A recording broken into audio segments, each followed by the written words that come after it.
നമസ്കാരം.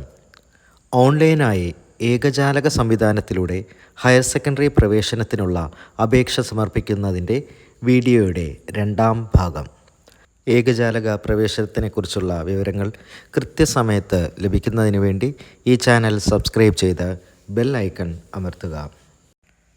അപേക്ഷിക്കുന്നതിന് മുമ്പായി പ്രോസ്പെക്ടസ് വിശദമായി വായിച്ച് മനസ്സിലാക്കേണ്ടതാണ്. അപേക്ഷിക്കുമ്പോൾ വരുന്ന തെറ്റുകൾ നിങ്ങളുടെ അഡ്മിഷൻ ക്യാൻസൽ ആകാനും അതുപോലെ തന്നെ ഏകജാലക പ്രവേശന പ്രക്രിയയിൽ നിന്ന് പുറത്താകാനും സാധ്യതയുണ്ട്.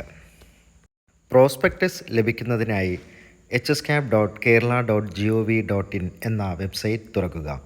അപ്പോൾ ഓപ്പണായി വരുന്ന പേജിൽ വ്യൂ പ്രോസ്പെക്ടസ് ക്ലിക്ക് ചെയ്യുക. ഇവിടെ പ്രോസ്പെക്ടസിൻ്റെയും അനുബന്ധങ്ങളുടെയും ലിങ്കുകൾ ലഭ്യമാകും.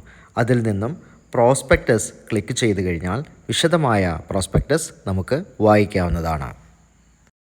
ആർക്കൊക്കെയാണ് ഹയർ സെക്കൻഡറി പ്രവേശനത്തിന് യോഗ്യതയുള്ളത് എന്ന് മനസ്സിലാക്കാം. SSLC, CBSE, ICSE, THSLC സ്കീമുകൾ വഴി 10ാം ക്ലാസ് പാസ്സായവർക്ക് ഹയർ സെക്കൻഡറിയിൽ അഡ്മിഷൻ ലഭിക്കുന്നതാണ്. CBSE പഠിച്ച വിദ്യാർത്ഥികൾ ശ്രദ്ധിക്കേണ്ട കാര്യം, CBSEയിൽ മാത്തമാറ്റിക്സ് സ്റ്റാൻഡേർഡ് പാസ്സായവർക്ക് മാത്രമേ ഹയർ സെക്കൻഡറിയിൽ മാത്തമാറ്റിക്സ് ഉള്ള സയൻസ് കോമ്പിനേഷനുകളിൽ അഡ്മിഷൻ ലഭിക്കുകയുള്ളൂ. ഏതെങ്കിലും തരത്തിലുള്ള ഓപ്പൺ സ്കൂൾ സംവിധാനങ്ങളിലൂടെ 10ാം ക്ലാസ് പാസ്സായവർക്ക് ഹയർ സെക്കൻഡറിയിൽ അഡ്മിഷൻ ലഭിക്കുകയില്ല. ഏകജാലക സംവിധാനം വഴി അപേക്ഷ സമർപ്പിക്കേണ്ട രീതി നമുക്ക് മനസ്സിലാക്കാം. hscap.kerala.gov.in എന്ന വെബ്സൈറ്റ് വഴി തന്നെയാണ് ഇതും ചെയ്യേണ്ടത്. ഓപ്പണായി വരുന്ന hscapൻ്റെ ഹോം പേജിൽ ക്രിയേറ്റ് കാൻഡിഡേറ്റ് ലോഗിൻ SWS എന്ന് കാണാം.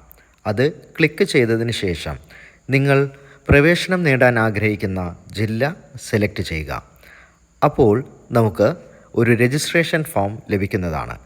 വളരെ ശ്രദ്ധയോടുകൂടി തെറ്റുകൾ കൂടാതെ ഈ രജിസ്ട്രേഷൻ ഫോം പൂരിപ്പിക്കണം. ഇവിടെ നൽകുന്ന മൊബൈൽ നമ്പർ വിദ്യാർത്ഥിയുടെയോ രക്ഷിതാവിൻ്റേതോ ആകാം. OTP പോലെയുള്ള സന്ദേശങ്ങൾ ഈ മൊബൈൽ നമ്പറിലേക്കാണ് ലഭിക്കുക. രജിസ്ട്രേഷൻ ഫോമിൽ എന്തെങ്കിലും തെറ്റുകൾ കടന്നുകൂടിയാൽ നിങ്ങളുടെ ഏകജാലക സംവിധാനത്തിലൂടെയുള്ള അഡ്മിഷൻ നിരസിക്കപ്പെട്ടേക്കാം. രജിസ്ട്രേഷൻ ഫോമിൽ ആദ്യമായി നൽകേണ്ടത് 10ാം ക്ലാസ് പഠിച്ച സ്കീമാണ്. ഇവിടെ നൽകിയിരിക്കുന്ന നമ്പർ പ്രകാരം നിങ്ങൾ പഠിച്ച സ്കീം സെലക്ട് ചെയ്യാവുന്നതാണ്. രജിസ്ട്രേഷൻ ഫോം ഫിൽ ചെയ്ത് സബ്മിറ്റ് ചെയ്ത് കഴിഞ്ഞാൽ നിങ്ങൾ നൽകിയ വിവരങ്ങളുടെ സംക്ഷിപ്ത രൂപം കാണാവുന്നതാണ്. ഈ വിവരങ്ങൾ ശരിയാണെങ്കിൽ സെൻഡ് OTP ക്ലിക്ക് ചെയ്യുക. അപ്പോൾ നൽകിയിരിക്കുന്ന മൊബൈൽ നമ്പറിലേക്ക് SMS രൂപത്തിൽ OTP ലഭിക്കുന്നതാണ്. OTP എൻ്റർ ചെയ്തതിന് ശേഷം സബ്മിറ്റ് OTP ക്ലിക്ക് ചെയ്യുക. കൃത്യമായ OTP നൽകിക്കഴിഞ്ഞാൽ പാസ്വേഡ് ക്രിയേറ്റ് ചെയ്യാനുള്ള വിൻഡോ ലഭിക്കുന്നതാണ്. പാസ്വേഡ് നിർമ്മിക്കുമ്പോൾ ശ്രദ്ധിക്കേണ്ട ചില കാര്യങ്ങളുണ്ട്. ഓർത്തുവയ്ക്കാൻ എളുപ്പമുള്ള പാസ്വേഡാണ് സെലക്ട് ചെയ്യേണ്ടത്. നിങ്ങൾ സെലക്ട് ചെയ്യുന്ന പാസ്വേഡിൽ 8-ലധികം ക്യാരക്ടേഴ്സ് ഉണ്ടായിരിക്കേണ്ടതാണ്. അതിൽ ചുരുങ്ങിയത് ഒരു വലിയ അക്ഷരവും ഒരു ചെറിയ അക്ഷരവും ഒരു സംഖ്യയും ഒരു സ്പെഷ്യൽ ക്യാരക്ടറും ഉണ്ടായിരിക്കൽ നിർബന്ധമാണ്. കൃത്യമായ പാസ്വേഡ് നൽകി സബ്മിറ്റ് ചെയ്ത് കഴിഞ്ഞാൽ നിങ്ങളുടെ രജിസ്ട്രേഷൻ പ്രോസസ്സ് പൂർത്തിയാവുന്നതാണ്. ഇപ്പോൾ നിങ്ങൾക്കൊരു ആപ്ലിക്കേഷൻ നമ്പർ ലഭിക്കും. ഈ ആപ്ലിക്കേഷൻ നമ്പർ മറന്നു പോകാതെ എഴുതി സൂക്ഷിച്ചു വെക്കുക.